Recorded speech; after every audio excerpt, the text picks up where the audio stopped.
Welcome to Paging Financial Freedom, a podcast about doctors and spouses and the journey to financial freedom through real estate and tax savings. I'm Dr. Daniel Shin, a surgeon and real estate investor. You might know me on social media as the Darwinian Doctor or the founder of Serious Real Estate. And I'm Lila Kaplan, former Wall Street professional, certified financial planner, and the person on a mission to retire my orthopedic surgeon husband in the next 5 years. I specialize in apartment investing, helping doctors and their families build true financial freedom beyond their W-2 incomes. If you're interested in achieving tax-efficient financial freedom through real estate, you're in the right place. Let's get started.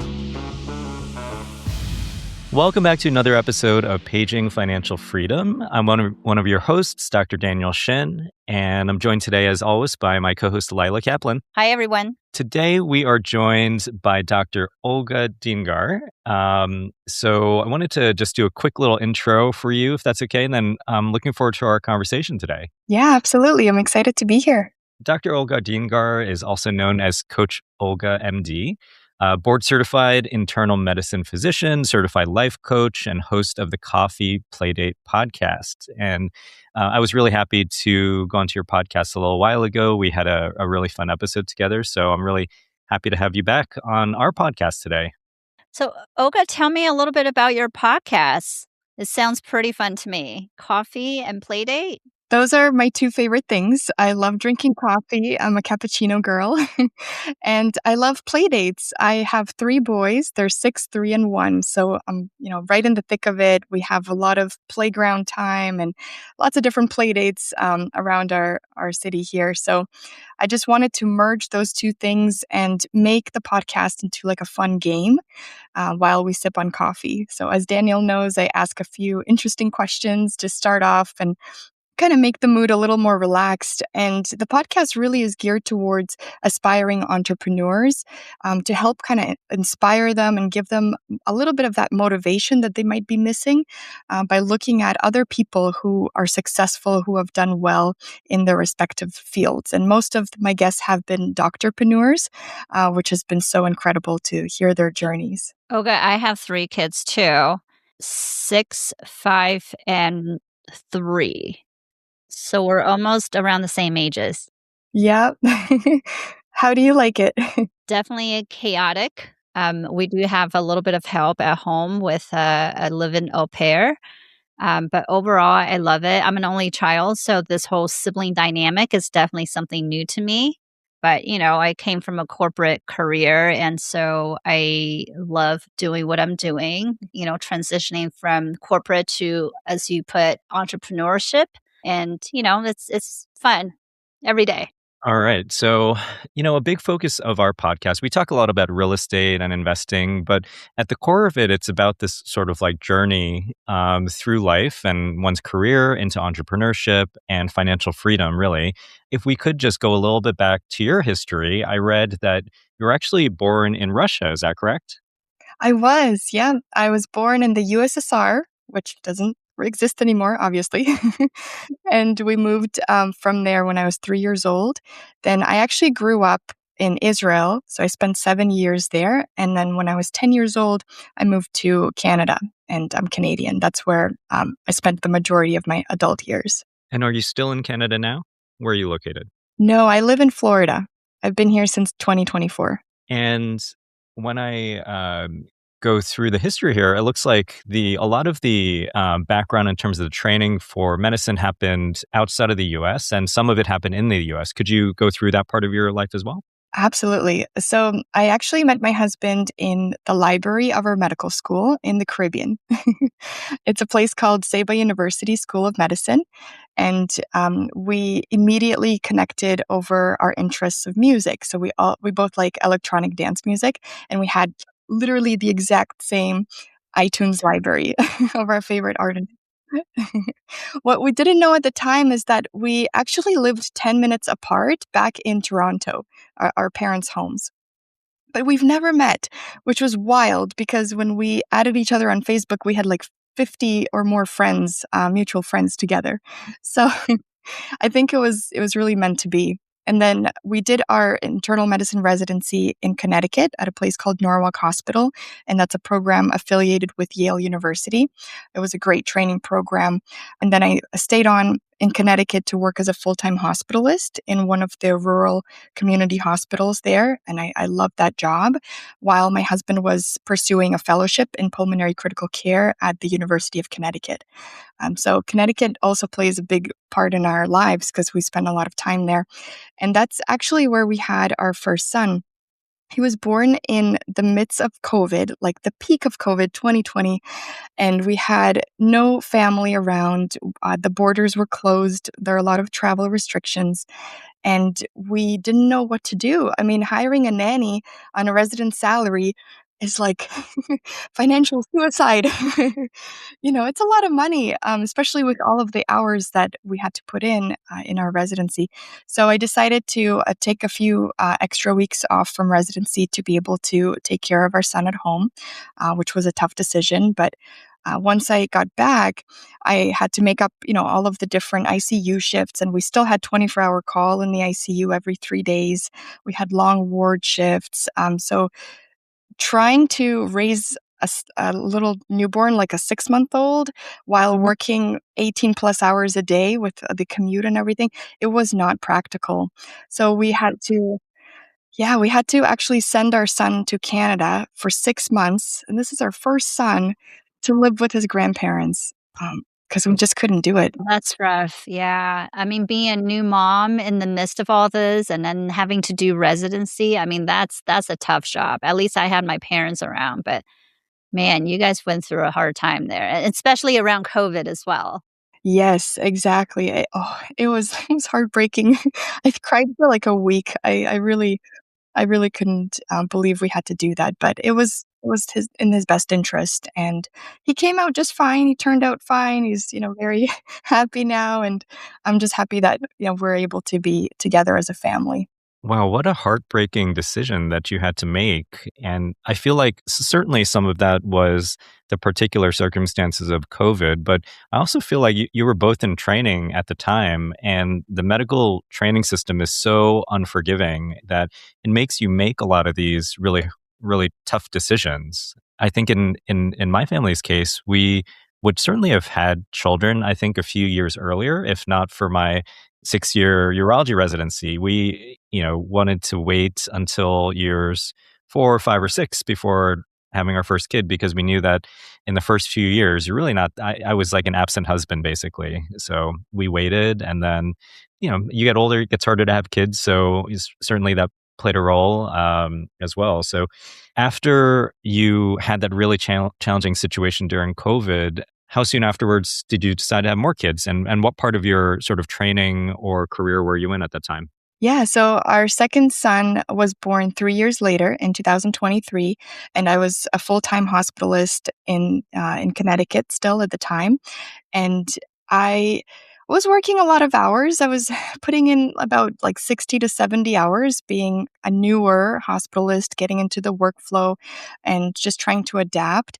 I also was kind of crazy, but I was picking up extra shifts on the weekends because I knew this would help to pay off our medical school debt, which was like over $600,000 combined at the time. So I was working a lot. And when we finally did have our son, when he came, I actually went back to work exactly 12 weeks later, but not in Connecticut. We were transitioning to Toronto at the time because my husband was finishing up his fellowship and we had to wait for his visa. So we had to go back to our home country. And so that was kind of crazy because I had a weekend to move my entire life from Connecticut to Toronto. And I was starting my job as a full-time hospitalist in Toronto that Monday. So I think it's fair to say I was like a workaholic at the time, but I didn't want there to be any gap. I mean, God forbid I miss a single day of taking care of patients. I was kind of like obsessed with this doctor identity. And I've gotten really good at, being a doctor and taking care of patients, and it was fulfilling for some time. But then I started realizing that something was missing and thinking like, is this really it? I go to work, I have my set schedule, I see my patients, I do all my notes, etc. But there was something missing. That's what I felt like. And I think that experience really informs your sort of transition to what you're doing now. And, when I was reading more about your background, it sounds like there's a really nice combination of work that you do both in the coaching world now and still in medicine. So could you tell us about that transition? When did it happen and what really drove that decision? Yeah, that's a great question. So in 2024, my husband got probably his dream job in academic critical care medicine in Florida. So we had to move to Florida, and I became a stay-at-home mom. So I completely transitioned from being a full-time hospitalist, working more than full-time, to not working at all, being at home with the kids. And I had different responsibilities. I had to figure out how to do some of the housework that I wasn't used to doing. And initially, and then we put in systems in place. We have a housekeeper that helps us.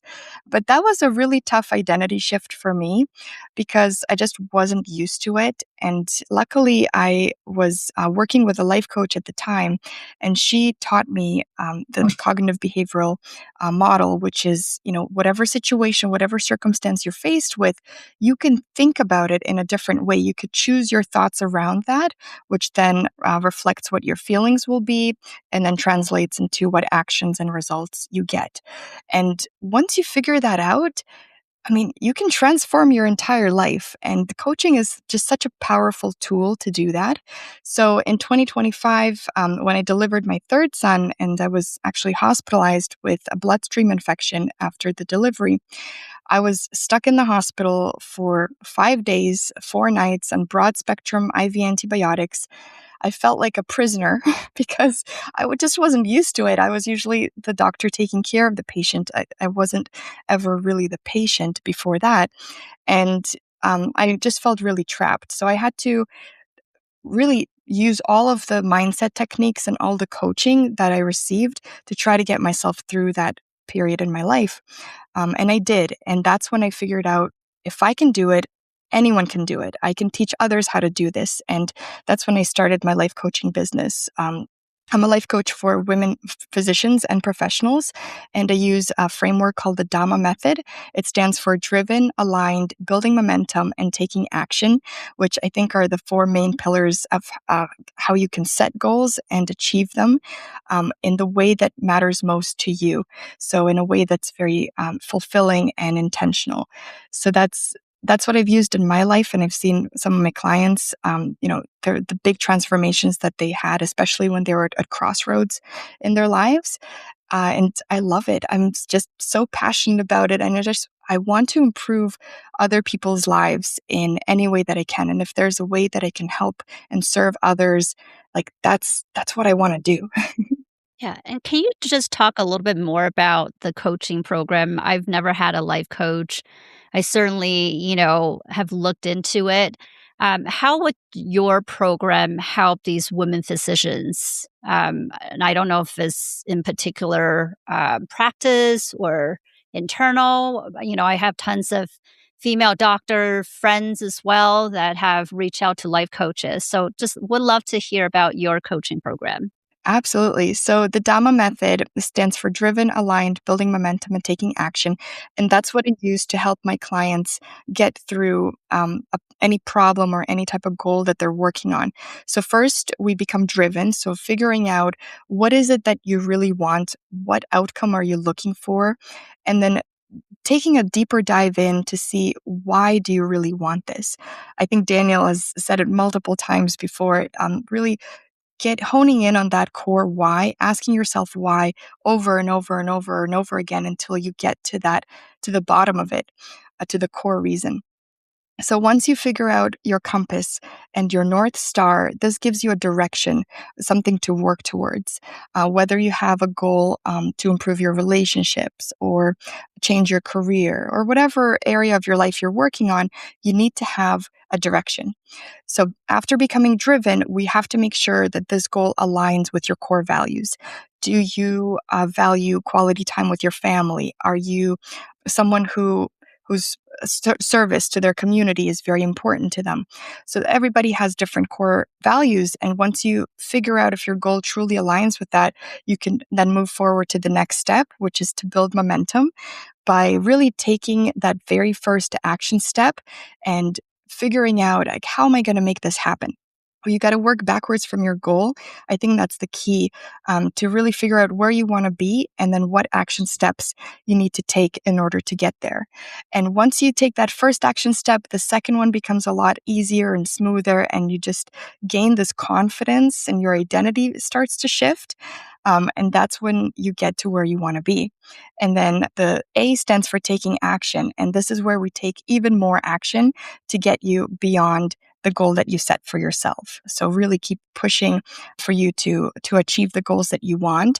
Also, the coaching program, of course, has accountability. I think that's one of the most important things, is to constantly check in with yourself, check in with your coach to see how you're doing. Are you making progress? Are you on track to achieving your goal? And if you're not, you need to course correct. And that's where being a coach, being more of like a thought partner or a guide, helps you kind of pivot where you need to. I'm kind of grinning a little bit because right after this interview, I've scheduled a chat with my coach, who I've had a couple of years, and has really helped me through a lot of this transitional period, especially as I've had a bit of identity shift as well, going from full-time to locum tenens medicine and starting my real estate fund, Serious Real Estate. So, why do you think that there is such a need for this in physicians? Because I know that I wish I'd gotten a coach years ago, but it never even occurred to me. But especially, in year 2 or 3 of practice, when I was totally burnt out, honestly, it probably would have been really helpful. So what do you think is it about medicine and this kind of career path that requires, honestly, intervention and coaching? Yeah, that's a great point. I mean, we're so conditioned to follow the yellow brick road. This is how you do things. And you go through medical school, the residency training, and specialty training. And you've always had this kind of blueprint to follow. But when it comes to life coaching, there is not really a blueprint. You got to come up with it yourself. And I think that's a place where a lot of physicians feel uncomfortable, is really like sitting down, thinking about what do they really want, what matters to them, and maybe even writing down something in a journal or jotting it down. That's not something that I would have thought about when I was in training and being a full-time hospitalist. But to, I think it's important to also seek out the different resources that are out there, especially if you're feeling stuck. If you're feeling stuck, if you're burnt out, you have to make a change. That's going to be the next step. And how you do that is up to you, but there are all sorts of different resources that you can use. Life coaching is one of them. I think is a great tool to really change your mindset and change your thinking around certain things in your life. So my husband, orthopedic trauma surgeon, very, very typical doctor. He is not in any of the business that I'm currently in, doesn't want to get involved. I've always said, let's talk to somebody. Let's get you a coach, read some books about, self-help. And he is just not open to that. So Daniel said it earlier, the word intervention. I would like to, intervene into his head and really build a more healthy mental state for him so that he can handle his stress a little bit better since he has such a high demanding job. How do I talk to my husband about life coaching without sounding like fluff to him? Lila, how subtle can you be? Not very. Uh, it's really hard, and I've always thought about what can I do to help him because he works out. He focuses on his physical strength, but not necessarily his mental health.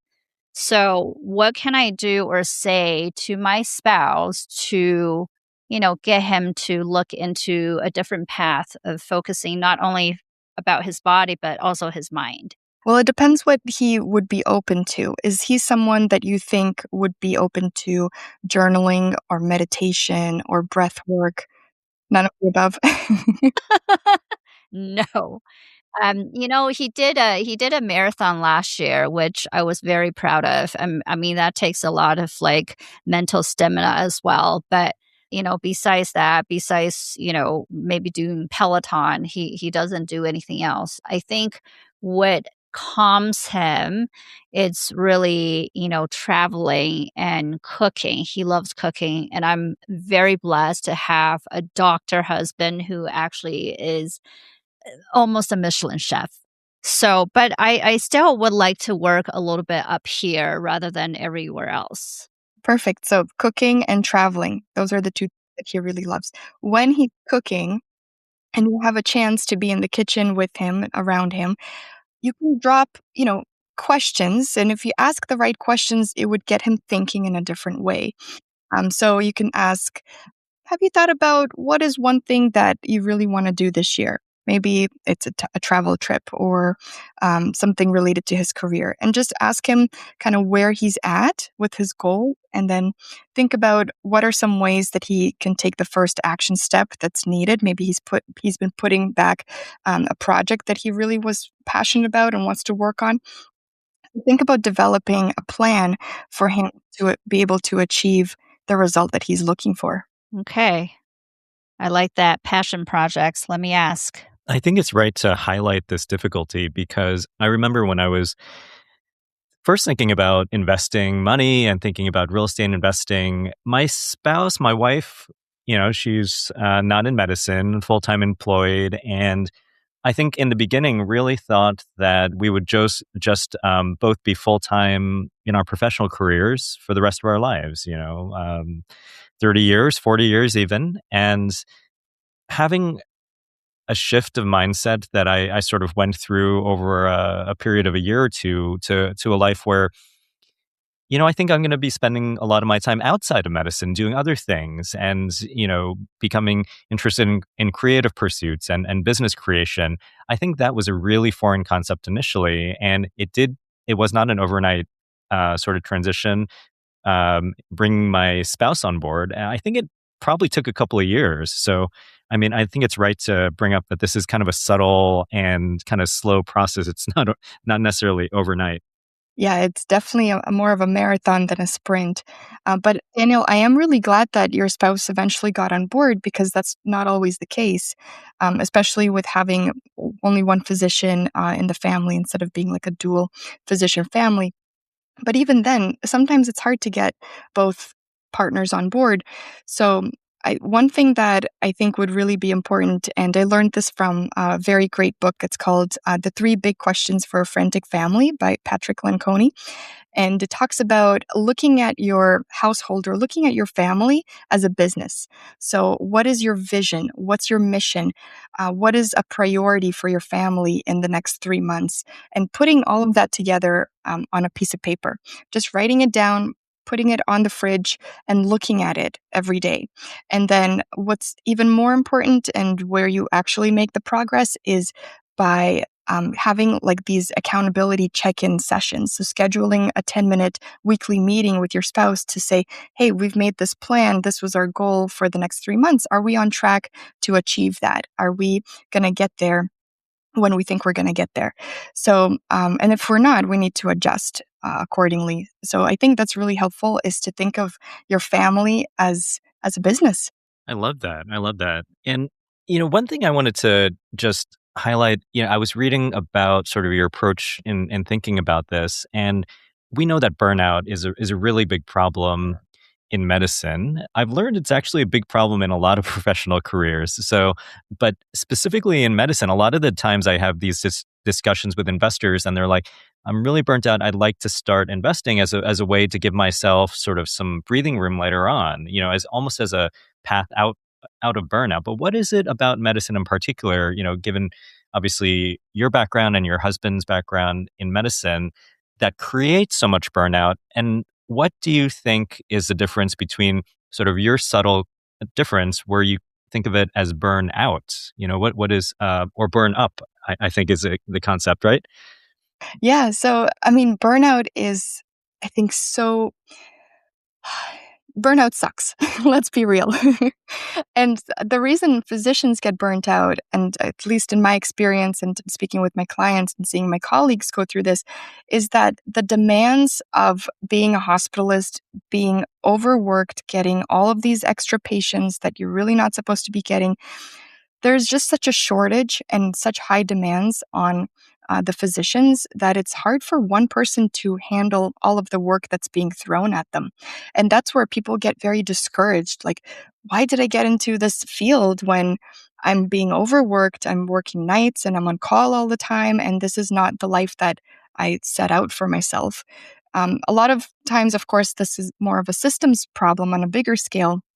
But there are things that we can do to mitigate some of the stress that's being put on physicians. One of the most important things is to really focus on your self-care. And a lot of times physicians say, like, oh, where do I have time to fit in self-care when I'm working 12-hour shifts? Like, are you kidding me? But everybody's got the same 24 hours in a day. It's just what you do with it. Even when I'm working, I still work as a locum hospitalist in Toronto. When I have my 12-hour shifts, I still carve out the 45 minutes in the morning to get my workout in. And it may not be every day, but even those small steps make a big difference. Yeah. I think just in my experience, being with my husband through his journey of becoming a doctor, I feel like in the beginning of this journey, everyone is super motivated. They can't wait to get out residency, even though they're burnt out.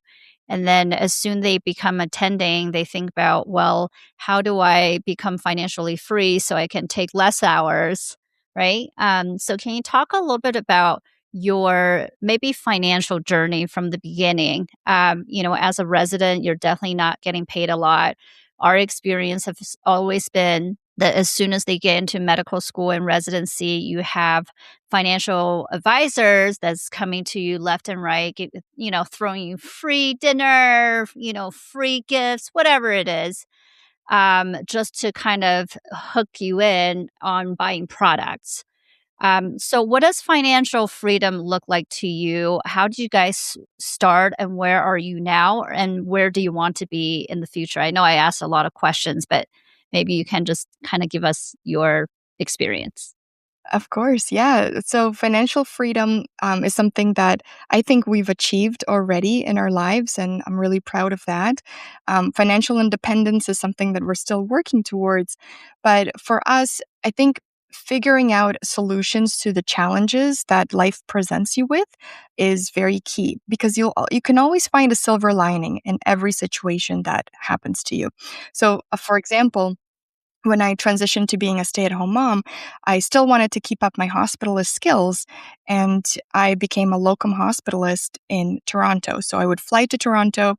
Before it was like every month for a week, but now it's less than that. And what we have, a system that we have in place now, is that I spend 10 weeks in Toronto in the summer with the kids, and I work as a hospitalist there. And it actually is very lucrative. Being an internal medicine hospitalist, it you can actually make about $30,000 a week, and even with the exchange rate, it's still good. So it's actually something that I recommend for others to explore, these alternative opportunities that you may not even think about, because what I make there is what I would make in Florida as a full-time hospitalist, working the entire year and taking away half of my time with my kids. So when you find these new opportunities, you should definitely take them. Another way to reach financial freedom is to make sure that you have multiple sources of income coming in. So we have a real estate property that's used to be a short-term rental, is now a long-term rental, but we have a great tenant there. It's cash flowing, and that brings in a little bit of money into our account every month. Investing in stock markets, having a business, like a side hustle, as most would say, but just something that you're really passionate about, and growing that and scaling that can bring in a lot of revenue as well. So figuring out what you're interested in and actually pursuing it, like taking a few minutes every day to work on a creative idea that you have brewing in your mind, that could go a long way. Oh, but you said financial freedom and financial independence. Can you just define what you consider as financial freedom versus financial independence? Absolutely. So, financial freedom, what it means to me is being able to do the things that I want to do, like travel, spend time with my family, but having medicine as a job, but working on my own terms. So, being able to do all of that. Financial independence for me would mean stepping away from medicine completely, because I would already have all of the finances that I need in order to live the life that I want. So, really focusing more on the things I'm passionate about, like life coaching. I have some other business ideas that I want to pursue. So, financial independence on my terms would be to step away from medicine completely. Yeah, that's totally clear. And I completely agree with you for, a doctor to be financially free or independent, you have to have multiple streams of income. And I think I read somewhere long time ago that the ultra high net worth have at least 7 different streams of incomes. So and that's something that we're looking to achieve as well. So I can definitely understand, what you're saying there.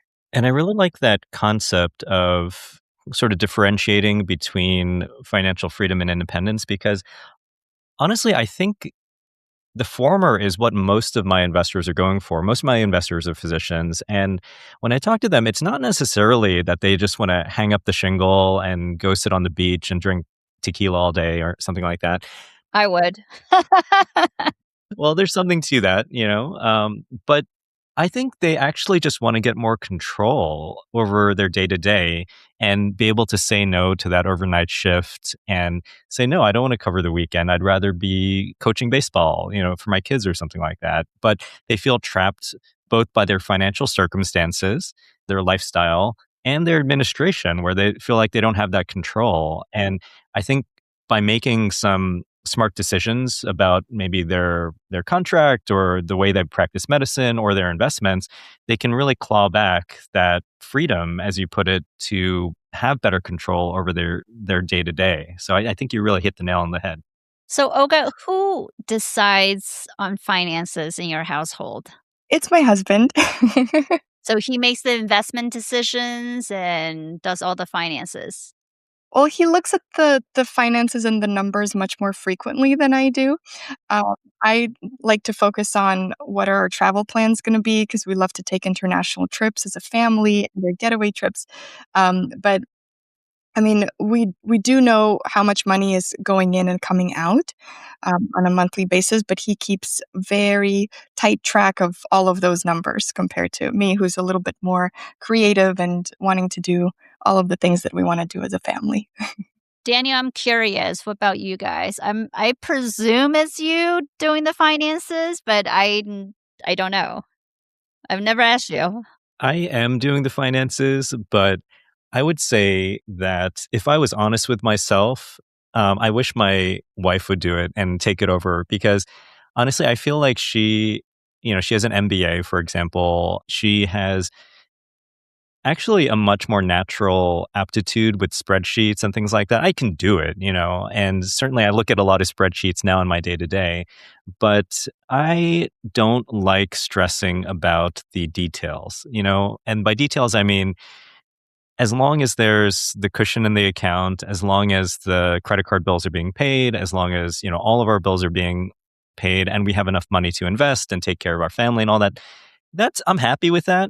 But I think that probably it would be better if someone with a slightly higher aptitude for the nitty gritty details took a look at it and controlled it better. I mean, I don't think it's going to be my wife because she's very busy in her role here. But yeah, maybe that'll be AI at some point or financial advisor or something. Well, I do ours, so just because I have a financial background. And honestly, my husband married just because I was in finance. That's at least what he says to me all the time. I don't need to marry another doctor. I need somebody to help me with money. It was a smart decision. Oh, yeah, I totally think so. Yep. And Lila, do you enjoy doing the finances and managing the finances for your family? I do. I have a passion for it. I have my certified financial planning, certification. I went to college for finance. I was on Wall Street doing finance for 15 years before I transitioned full time into real estate. And even in real estate, I'm still doing finance, right? It's a lot of data analysis, underwriting, but also, business development, relationship management is the entire package. So I truly, truly enjoy it. But what I really feel passionate about is that I'm now working for myself and my family versus, working for a corporate boss who doesn't really, sorry, can we say curse? Give a shit about me. And I remember one of my bosses has said that nobody is indispensable in the company. You guys all can leave if you want. We can find a replacement the next day. So, which made me feel very awful, right? Like I worked so damn hard. I used to work very, very hard, long hours as well. But I just felt like nobody really cared. And so I am extremely happy that I have a husband who has a high W-2 income that I am, able to quit my job and pursue my passion of building a business. But I'm building it for us, right? Not just for myself, but it's really to help him buy back his time at this point.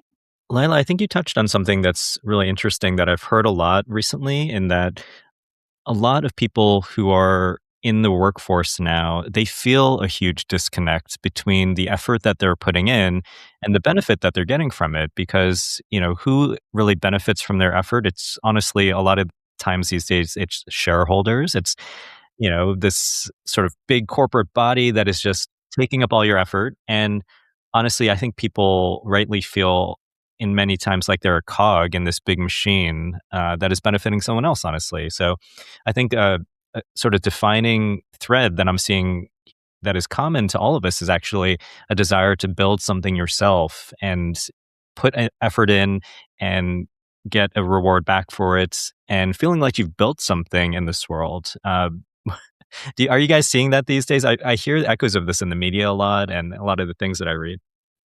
Yeah, I mean, you at least for me, I really want to leave a legacy behind for my kids and to really show them that you can do anything that you want to, and you can create and build your own business in whatever area of your career that you really enjoy. So I think that's really important to set that example and show them what's possible. In kind of rounding out our conversation here, if you had to talk to someone, a physician or a physician family or couple, where they're sort of in this decision-making phase where they're feeling a little bit unsatisfied and they feel like something kind of needs to change, how would you address them? What are the best ways that they can approach that decision-making process, Dr. Olga Deengar?